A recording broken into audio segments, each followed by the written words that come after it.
We don't normally have a camera in a radio studio. Radio, it's about words. I don't want people glued to a video screen when it's all about the words. But for today's show, our producer, Larry, he insisted. So, Bob and You're Live, let's do it. Warning, warning, there's truth up ahead. It gets beyond all the headlines you read. Don't need lip service with a wink and a nod. You need a man on a mission from God. Well, not to worry, here's Bob and Your Life. Greetings to the brightest audience in the country. Welcome to Bob and You're Live. I'm the pastor of Denver Bible Church. A debate from a few years back has resurfaced, and we're going to air the audio from a British talk show, Unbelievable, between Peter Hitchens. You know that name? He is the famous Christian writer who happens to be the brother of the famed atheist, the late Christopher Hitchens, well, former atheist anyway, versus pro-abortion Adam Rutherford. He's a British geneticist, also an atheist. Justin Brierley is the host of Unbelievable. So with three voices on the radio, plus mine, you'll just need to focus to keep them straight. It's not that hard for the brightest audience in the country. Now, Hitchens, Peter Hitchens, he made an assertion that on television, they never show an abortion, and he later corrected that because in the UK in 2004, sure enough, they did show an abortion. His point still is valid and very powerful. In America, ABC, NBC, CBS, they're not going to show the public what an abortion actually is. But 10 years before the Brits did, here in Colorado we did, we've got the Denver Post TV Week, and we'll look at this at that point in their debate. And I'll read the ad that we ran in the Denver Post TV Week when Charlton Heston introduced the Eclipse of Reason, a very powerful broadcast event. But right now, let's get on with this debate on Justin Brierley's Unbelievable, Peter Hitchens versus Adam Rutherford. You also, at various points, mention abortion, which I'm guessing is, for you, another example of one of these issues, because of what you saw in the Soviet system as well. Well, it was the main method of contraception. It was, I think, at the point that I was living there, the number of abortions outnumbered the number of live births. And it seems to me to be plainly wrong to kill a living creature.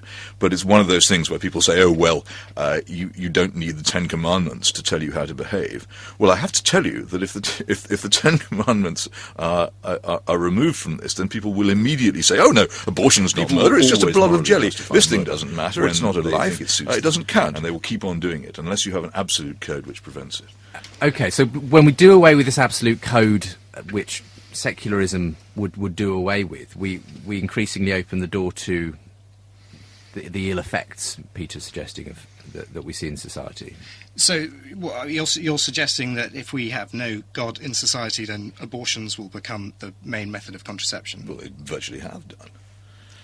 It goes right ever since the abortion law reform of 1967 was predicated on the idea that there would be very few abortions, that it would prevent the illegal abortions taking place in back. Stop the tape. Peter Hitchens just mentioned Britain's abortion law in 1967.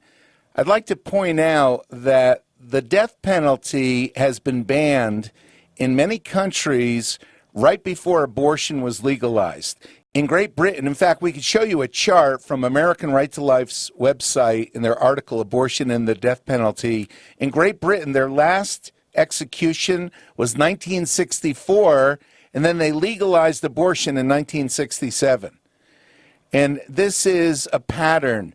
Canada outlawed execution for typical murders in 1976. They legalized abortion in 1988. In the U.S., the Supreme Court banned the death penalty in 1972. In 1973, they permitted the killing of innocent children. So this is not unusual. Even in the Soviet Union, you go back, they banned execution in 1917, and they legalized abortion in 1920. So there's a pattern because God said, do not kill people who should not die and keep people alive who should not live.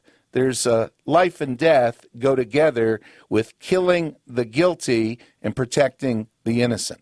Prevent the illegal abortions taking place in back streets, which everyone's worried about, and that it was a last resort which would only be undertaken when 2 doctors had consented to it. Year by year, the numbers of abortions go up and up and up, and the numbers of abortions which actually are performed on people who've had abortions before, not just once or twice, but 3 or 4 times, goes up and up, because it's a backstop. If people can't be bothered to use contraception and they find themselves pregnant, they have an abortion. And the more of it there is, the more of it there is. It's statistically demonstrable. Even with immense amounts of propaganda about condoms distributed to people at incredibly young ages, and the morning after pill and all the rest of it, abortion carries on going up. It seems to me to be completely demonstrable that the legalization of abortion has led to more of it, and will continue to lead to more. So let me just get this straight. So in your, I'm not quite sure what you're proposing as a model for how things should be. But one of the things that you are suggesting is that all forms of abortion is illegal. Is that right? Well, as a matter of fact, I mean, I personally feel that, and would say that abortion under all circumstances is wrong. But as a matter of fact, the law before 1967 was based upon a court case in which a doctor had aborted a child who'd been raped by 3 soldiers just round the corner from Whitehall in, I think, 1938. And he was cleared by the court on the basis that his action had been justifiable, and on that basis it was possible for people to have abortions under extreme circumstances, which I think was probably a sensible compromise. Stop the tape. So Peter Hitchens says, if it were up to me personally, I'd ban all abortion, but it's a sensible compromise. I'm so thankful that in America, even the pro-life movement, which is different from the abolition movement, but even the pro-life movement is recognizing that you don't kill a child for the crime of the father. The Bible makes that as a bedrock principle, and it turns out that abortion for rape and incest, that was the beginning of the Holocaust. That's what started it, and calling that sensible is not how you're going to end it. There are no sensible lynchings of black men or no sensible gassings of Jewish children. When you have abortion for rape and incest, they're both the same crime, but incest even more grotesque. Think about abortion for incest. It emboldens a criminal to rape his young relative. That's what it does. It backfires from what the left thinks. It helps the criminal, the rapist, escape from being caught. It tempts him to repeat his crime, and it's not compassionate because it kills a baby and increases the woman's suffering. Very often, the rapist is the one who brings the young girl to the abortion mill, to Planned Parenthood, and very often they send her back home with her rapist. Abortion for rape and incest is not sensible, it's cruel. Circumstances, which I think was probably a sensible compromise. Those doctors who wanted to perform abortions hated the law because it put the burden of proof on them that they had actually acted in a genuine emergency. So there are two issues here. One, the personal moral one. One, the issue of just how far society can legislate. As far as I'm concerned, it's wrong. There's no circumstance under which an adoption wouldn't be better than an abortion. But if people really, really feel that an abortion is essential, I suppose you could leave room for it. But the existing law, which effectively licenses abortion on demand, is a criminal act, as far as I'm concerned. There's no circumstances, could you just repeat that? There's no circumstances where abortion is acceptable? There's no circumstances in which I can see where abortion is preferable to adoption. So, for example, in the case where the mother's life was at risk, or the child was going to be born with severe abnormalities, in those situations, acceptable or not? Well, I think mother's life being at risk is a difficult problem. I don't know whether you can give me any instances of it where an abortion would be the only way of dealing with the problem. But I can't give any specific No, instances. I'm not sure it's raised all the doctor. time, and I'm not quite sure what these positions are. I mean, cesarean section is extremely easy these days. I don't know of any circumstance, and the response to a baby being imperfect doesn't seem to me to be to kill it. We're not entitled to do so. And Stop the tape. Abortion for the life of the mother. We're so thankful that the article that I wrote on that topic for American Right to Life comes up very high in searches on Google for life of the mother. ABC News reported that 40% of ectopic pregnancies are not ectopic pregnancies. That's where the baby is developing not in the womb but the fallopian tube, or even outside of the fallopian tube. We have an article on American Right to Life, Personhood, Ectopic Personhood, a phenomenal article. We'll link to that on our show page. Fabulous article. But the main point about the life of the mother is that you don't stop caring for the mother long enough to kill the baby. Like with what's called a partial birth abortion. If you're removing the baby, you're delivering the baby by cesarean section or not, in order to save the mother's life. Let's say she's suffering from preeclampsia. You don't stop caring for the mother long enough to kill the baby. You don't do that. You treat both the mother and the child as the patient. You do not kill the baby to save the mother, just as you don't kill the mother to save the baby. If the mother is actually in a crisis, then yes, you deliver the baby and you care for both. If the baby dies, that's a tragedy, but that's much different than intentional homicide. We're not entitled to do so, and that you wouldn't do it if an imperfect child existed outside the womb. We all know which regime it was that used to massacre imperfect people after they'd been born. I don't myself see a fundamental difference between killing someone because they're imperfect in the womb and killing someone because they're imperfect outside the womb. Maybe you do. I don't know what it is. So let me ask you this question. I'm assuming that you believe that a person that at the point of conception, when a sperm fertilizes an egg, that becomes a person. That seems to me to be the only sustainable view. You can't find, I don't think science has been able to find any other point at which you can define the beginning of life. No, there isn't a consensus on the beginning of a human. It's not possible. It seems to me to be the point at which. So what character? Stop the tape. There's no consensus. The University of Chicago did a study in 2018 of biologists. They asked biologists from over 1,000 institutions around the world, when does human life begin? 95% said it was at fertilization. That's consensus. The other 5% are so obsessed with dismembering unborn children that they lie about the most fundamental science in their own field of expertise. Also, you've seen perhaps what scientists did at Northwestern University when they have photographic documentation of the flash of light that occurs at the moment of fertilization. It's called the zinc spark. It is absolutely stunning. It's not possible. It seems to me to be the point at which. So what characteristics of a single cell fertilized egg are human? Well, all of them, as far as I can see. What they are capable of communication, they're capable of social interactions, they're capable of forming independent views. Those aren't. That's not the characteristics of the human. This will grow into a human being unless it is prevented. Stop the tape. What a terrible statement by Peter Hitchens. I appreciate the guy, but what a mistake to say that the fetus will grow into a human being unless prevented by violence. No, the fetus is a human being. It's got 46 chromosomes, human DNA. Its parents are human beings. It's not a canine. It's a living human being from the moment of conception. And as a Christian, Peter Hitchens should also recognize that the soul, spirit, they don't get added later, but God enabled us to procreate when the father and the mother come together, and at that moment of conception, that moment of fertilization, when 95% of biologists from 1,000 institutions have said, 1,000 institutions, that yes, that is the beginning of biological life. By the way, how many biologists was that?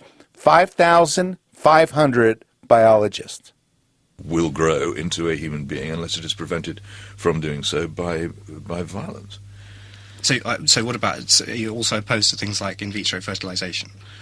I'm confused about it, to be honest, and don't claim any expertise on it. I think, I have Roman Catholic friends who constantly try and persuade me to take stern positions on it.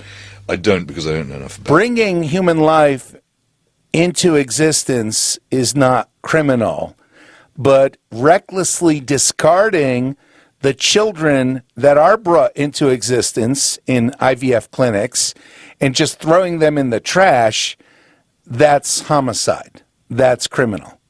Let's continue. I don't, because I don't know enough about it, but it does seem to me to be self-evident that killing unborn babies is wrong. And every opportunity I have to say it, I'll say it, because it just seems to me to be so blindingly obvious and such an immense wickedness in our society that if I didn't say it, even if it disadvantaged me to say it, then I would be failing in my duty. I mean, you've asked for clarification on Peter's position. I'd be interested in hearing your position here, Adam, because am I to take it from what you've been saying that you believe what science shows us about the cell, indeed I think you presented a whole programme on television about the cell, shows that we can have good reason for believing that life doesn't begin at this stage, that it is in effect then the progress we've made in the last 50 years that gives us good reason for believing that there isn't any damage being done when we abort a child. I don't know, the term currently in the UK is what? The cut-off term is 24 weeks legally.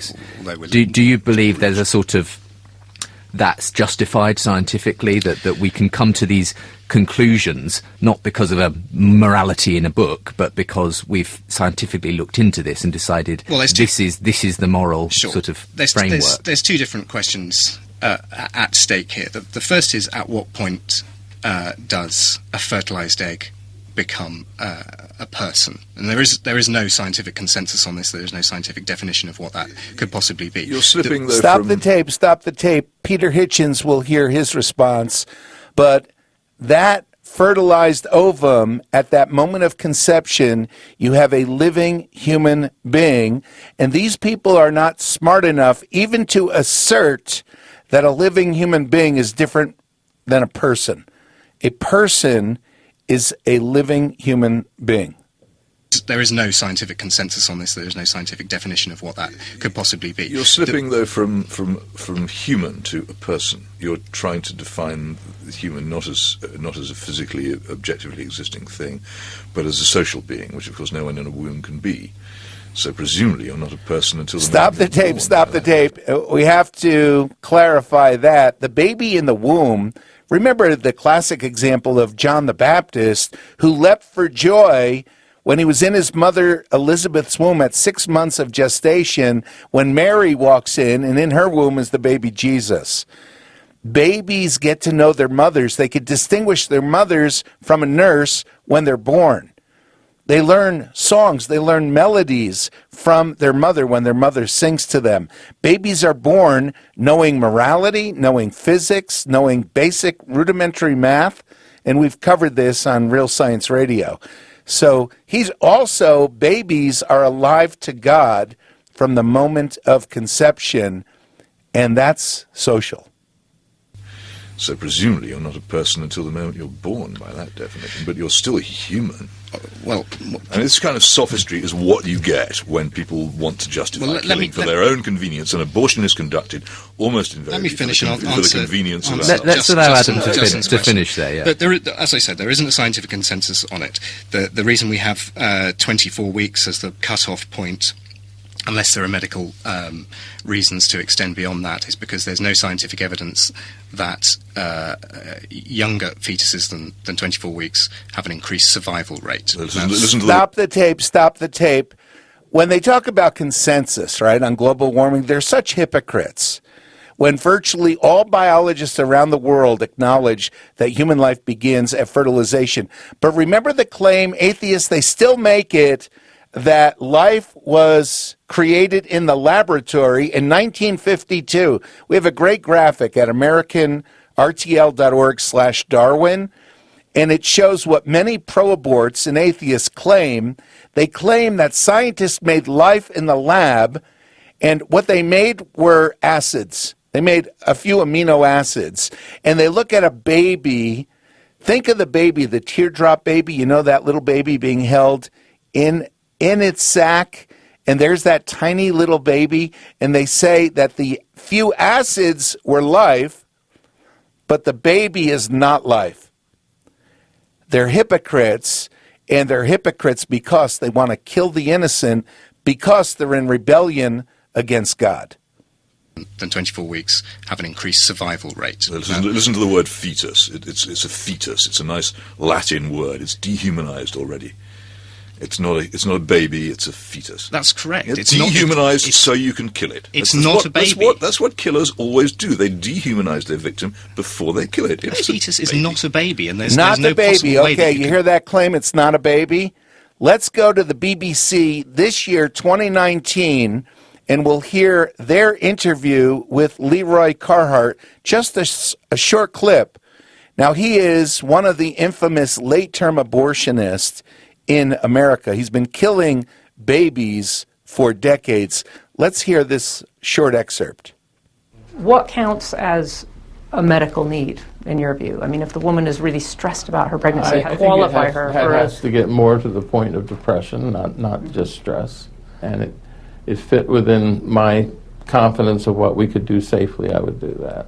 right up until when? Late 38 weeks, 39 weeks? I don't know. That you're not comfortable saying? I'm not going to say that. Yeah. To the fetus, it makes no difference whether it's born or not born. The baby has no input in this as far as I'm concerned. But it's interesting that you use the word baby, because a lot of abortionists won't use that. They'll use the word fetus because they don't want to acknowledge that there's a life. So I think that it is a baby, and I use it with the patients. And you don't have a problem with Absolutely killing not. a baby? I have no problem if it's in the mother's uterus. So you have a late-term abortionist who's come face-to-face with each child he's killed, thousands of children for decades. He knows that they're babies. The moms know that they're babies. For thousands of years, the human race has known that inside the mother's womb is a baby. Sometimes the baby is premature, comes out early, and guess what? It's still a baby. We see 4D ultrasound where the baby is sucking his thumb, grabbing his toes. When they're twins, they play with each other. Jacob and Esau, they wrestled with each other in their mother's womb. Of course, it's a baby. Fetus is not a baby, and there's no possible way that you could argue that a fetus is a baby. Right. Well, try It's me. extraordinary, isn't it? That the one thing you can show anything. You can show show anything on British television. Any kind of disemboweling, almost any kind of sexual activity. You can play any word. They were using 4-letter words on the 10 o'clock news on the BBC last night. But the one thing you cannot show on television is film of an abortion and what it involves, because it shows quite plainly that what is being destroyed is a human person. Well, that's also not true, though that has been shown on TV, and I've worked with fetuses that have been aborted. I can't quote the specific documentaries, but they do exist. I have seen it on TV. Also, I have worked with... Stop the tape. So Peter Hitchens later acknowledged that the BBC, Channel 4, they did air an abortion. In 2004, as I mentioned, here we have the Denver Post TV Week from 10 years earlier, 1994. Now, Hitchens' point is still powerful, that network TV, they do everything they can to hide from the public what an abortion is, and only if they're up against the wall will they show any details at all. But here in the Denver Post, we took out an ad, and let's see, we could, I'd like to read this ad to you. We aired it on a Thursday night, 10 o'clock, 10 to 11 on Bob and Yurt Live, Channel 53. This was full broadcast, full power broadcast plus cable. And here's what the ad says. A medical procedure the networks won't show you. Not suitable for minors. Warren Hearn, Boulder abortionist, advertises in the U.S. West Yellow Pages, on page 2 no less, A for abortion, that he will terminate unborn children at 6 months of age. Quote, outpatient abortion through 24 weeks. How do you kill a 24-week unborn baby? It is difficult because the baby is tenacious and clings to life. Tonight at 10 p.m. on TV 53, cable and over the air, Charlton Heston introduces a video of a second trimester termination. Murder. With a miniature video camera inside the mom and another camera outside, an actual abortion is captured on film. That in and of itself is a nightmare. The networks will not air this footage. Tonight, see what it really is that Pat Schroeder, U.S. Representative from Denver, pro-abort, Democrat, that she supports. Baby Natalie. Baby Natalie, Colorado's smallest baby at just 15 ounces, was born at about 24 weeks. Was she a living human being? For months prior to her birth, she was sleeping, dreaming, sucking her thumb, and literally getting to know her mother. Rated R. You can see what the media does not want you to see tonight at 10. You can see the procedure that Colorado Governor Roy Romer defends as legitimate. Planned Parenthood sells the most abortions in America. It is not surprising that they support killing handicapped unborn children, since their founder, Margaret Sanger, wrote that the handicapped are, quote, the dead weight of human waste, unquote. Handicapped are dead weight. Complaining of the cost of caring for the handicapped, Margaret Sanger wrote of, quote, schools for the blind, deaf, and mute, and homes for the feeble-minded and epileptic, that, quote, our eyes should be opened to the terrific cost to the community of this dead weight of human waste. You can get her book, Saying That, at the Denver Public Library. Sanger's Pivot of Civilization, page 112. Planned Parenthood still honors her. Tonight on Bob and Eric Live on KWHD TV 53. See footage the networks will not show you. That's TV 53 at 10. I have worked with aborted fetuses. I have during the course of my scientific studies, and I don't believe that the things that I have dealt with in the lab situation, which have come from abortions, are human beings. They look like them, they resemble them in physically, but they are not human beings. Good Lord. I mean, this is concentration camp The language, isn't question is, though, I suppose... They look like human beings, but hey, no, they're not. They're Jews. I mean... I'm puzzled by that. It's amazing. They're not human beings. It's the oldest thing in the book, isn't it? Before you kill, you dehumanize. You say they're not really. No. I'm not. This isn't any kind of killing of a human being. It's something else. We declassify it. We give it another name. Give me strength. Okay, you want to believe that? You believe it, but it's the most perfect illustration of the position in which the person who acknowledges no absolute law gets himself into. He can argue himself within 10 minutes into the most appalling positions without even realizing that they're appalling.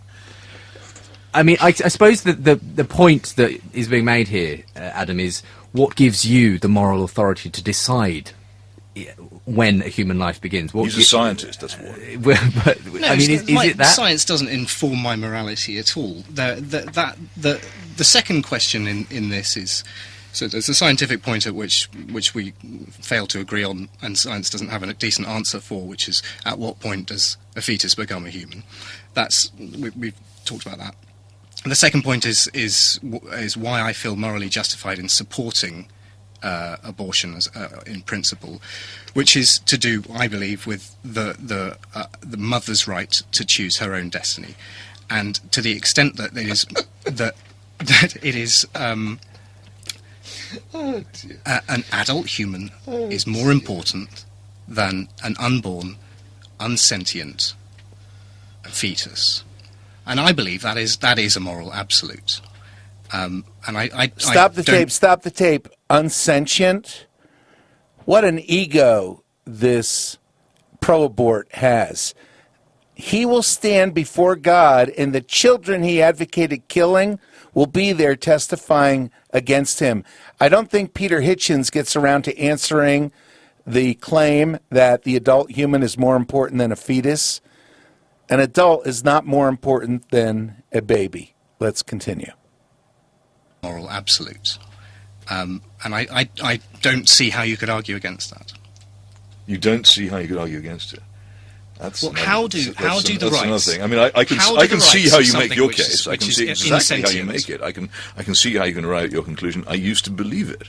This piffle, but and I can perfectly well see how you arrive at it. You can't see how anyone can imagine that that what you call a fetus might be human and that it might be wrong to kill it. Well, you I really can can't see it. see that I it can't might see be. it, but it You doesn't- can't see it that doesn't the make any sense to woman's me. right to choose doesn't somehow interfere with the unborn child's right to live. The unborn If you're child dealing with doesn't- these rights, or it doesn't have one, or is How that is- right so small?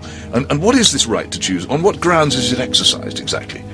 What do you have to prove these days to establish that you can choose to kill this person who, in your view, isn't a human and in my view is, but might be? I'm not arguing that abortion should be available, freely available to everyone as a means of contraception that you've asserted occurred So what in limits would Russia. you put upon it? I believe that education about sex education is important in preventing the negative aspects of sex. Ever And since that- we had sex education, we've had more abortion, we've had more out of wedlock and early pregnancy, we've had more sexually transmitted disease. I can't actually establish, because the work hasn't been done, that sex education leads to these things, but if its stated purpose is to reduce them, then it has failed abjectly. Stop the tape. I was on the state-mandated accountability committee for Adams County, District 12, for the district in the high school, and I resigned. The Denver Post reran my resignation letter 3 years after I resigned, because when I did, I said that their sex ed program is going to increase pregnancy among the students, and it exploded to where we had 104 babies born in one school year at one high school, Adams City High School. Gateway High School down the street in Aurora had 80 babies born. So Peter Hitchens on this is dead right. That sex education leads to these things, but if its stated purpose is to reduce them, then it has failed abjectly ever since it began. Okay. It's a mathematical connection. In this country, sex education has been accompanied by an increase in all the things it claims to prevent and contain. Well, you assert that, and correlation and Well, it's causation are true. not the I need same. to assert it. But let me ask you this then: in place of sex education, which attempts to reduce the negative aspects of sex, such as unwanted pregnancies and STDs, what would you have in its place? I wouldn't have anything in its place. I don't think it's the business of schools to teach people how to put condoms on hockey sticks and bananas. I think the schools are not there for this purpose. I think sex education, I think, is what George Lukács thought when he introduced it during the Hungarian Bolshevik uprising, was always an attempt to debauch and demoralize Christian societies. That's what its purpose is. But children are going to have sex. Teenagers are going to have they? sex. Yes. Are they? Yes. Are you sure? Are they going to Are have you sex proposing under not all that circumstances? 16-year-olds shouldn't have sex? I'm saying that people should. Stop the tape. Children will meet the lowest expectations that society puts on them. And if society tells children that they're animals, then it should not be shocked when they behave like animals. 16-year-olds shouldn't have sex. I'm saying that people shouldn't have sex outside marriage. That's my belief. And so how do you engender that? So I don't believe there are any. By having a strong moral system which makes it plain that this is how people should behave. And you think that will prevent teenagers from having sex with each other? To a large extent, yes, it will. No human system is infallible. Humans are, as we know, or as I know, fallen creatures. So yes, there will be people who defy that morality, but you don't actually need to make much effort to study our own society's past to see just how much horror and dislike were actually directed against adultery and against premarital and extramarital sex, and how our society was different. You may say that it was worse than it was, and I may say that it was better, but there's absolutely no question that a strong morality generally accepted changes the behavior of society and makes it different. And one of the things it makes different is the attitude towards children, who in our society are disposable in the womb and neglected and tossed aside in life, with catastrophic consequences. Stop the tape. So that is the conclusion of the debate on abortion. And for this episode of Bob and Yart Live, Thank you for joining us. This is one of the issues that we've come back to over the last 28 years of broadcasting. It's a bedrock human rights issue, the right to life, and that we were created in God's image and God's likeness. And without a recognition of God, then we cannot have a just civil society. Thanks for tuning in. Our website, kgov.com. If you're interested, right there, click on our YouTube link, and we'll get this show. We'll put it up on YouTube, right, guys? Yeah. And then make sure to subscribe and hit the bell, whatever that means. God bless you guys.